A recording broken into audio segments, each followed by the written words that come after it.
Hey, it's Alex here once again with Increase Your Value, and today we're going to be learning about what it takes to succeed as a call center agent. Now, I'm not really sure if this video is going to be popular. I hope it is, but if you all enjoy the video, let me know, and I will happily make more videos about my time working as a call center agent and helpful tips. With that in mind, here are 4 success tips for call center agents.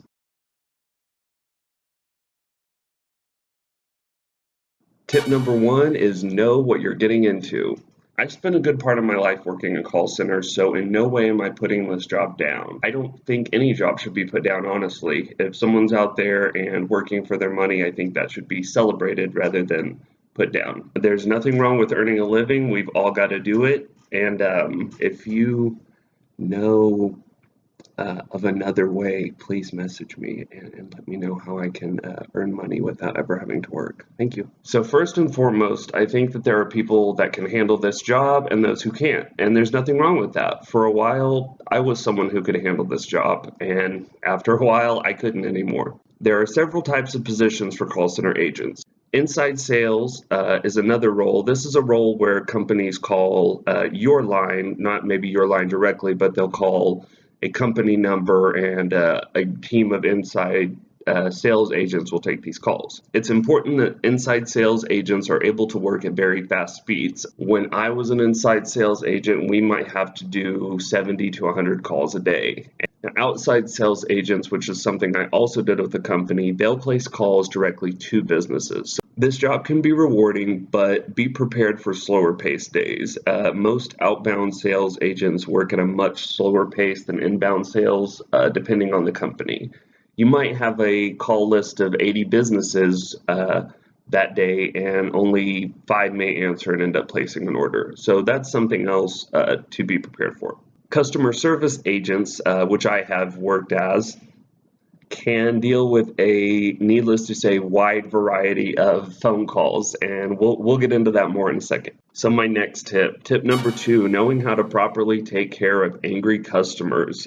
This was what I had mentioned earlier about being a customer service agent. You're going to get a decent amount, depending on where you work, of angry customers. Now, throughout working as a call center agent, you'll likely speak with many customers who are appreciative or at very least pleasant. These will likely be the majority of your calls, so don't worry. That being said, it's important to be prepared for the occasional angry customer. This is probably the number 1 reason that I would constantly see call center training agent classroom sizes shrink.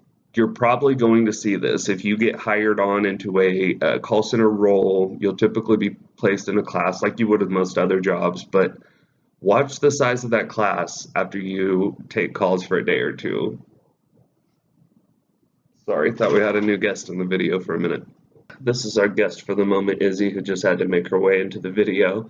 Now, if this type of work isn't for you, there's nothing wrong with that. However, it might be best to save yourself the application and interview time on other positions that you think might be a better fit for you. All right, so I wanted to also throw in 2 quick bonus tips here for how to deal with angry customers. Now, you'll be given a lot of information and training that will help you deal with these angry customers. However, these are 2 kind of bonus mental positive attitude tips that I acquired through my years in customer service. Tip number 1 is to remember that they're mad at the company or situation and not you.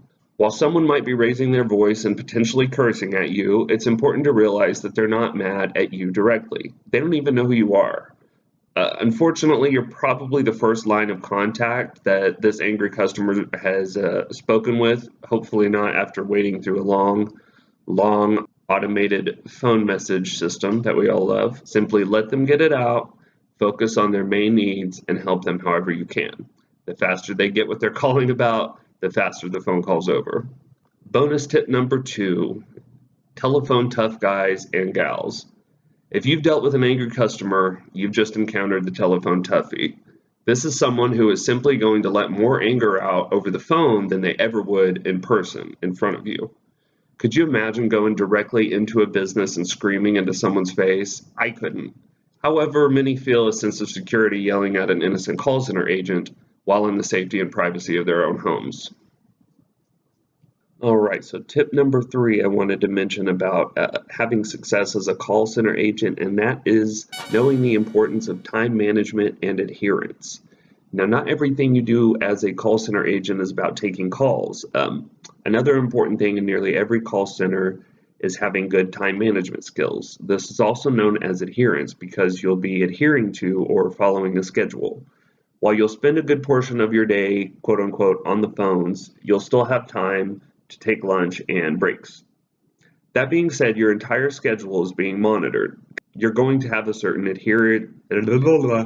you're going to have a certain adherence rate, oh my God, or percentage that you need to stick with. If you need to be clocked into your computer at 9 a.m., this means you'll probably need to arrive at work at 8:45 a.m. because you're going to need to clock in, turn the computer on, get ready, and things like that.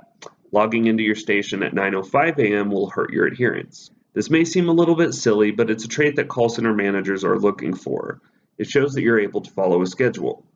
A decent amount of time management skills I have now are actually from working at call centers in the past. All right, and our final tip, and this is one you're probably going to hear a lot. This is empathy. This is another simple yet effective tip for success as a call center agent. We're going back to the angry or perhaps slightly annoyed customers here.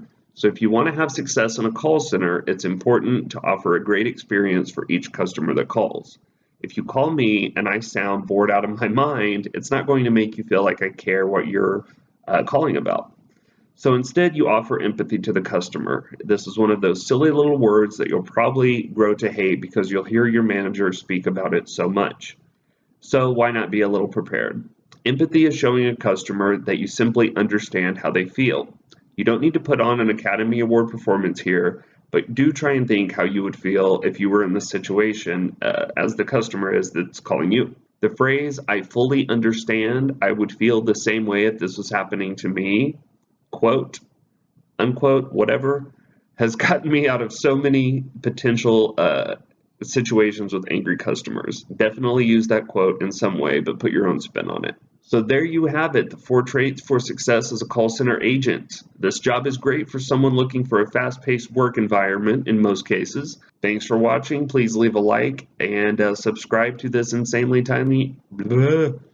So leave a like and subscribe to this insanely tiny channel, and we'll be back for more job hunting tips next week. Thanks for watching.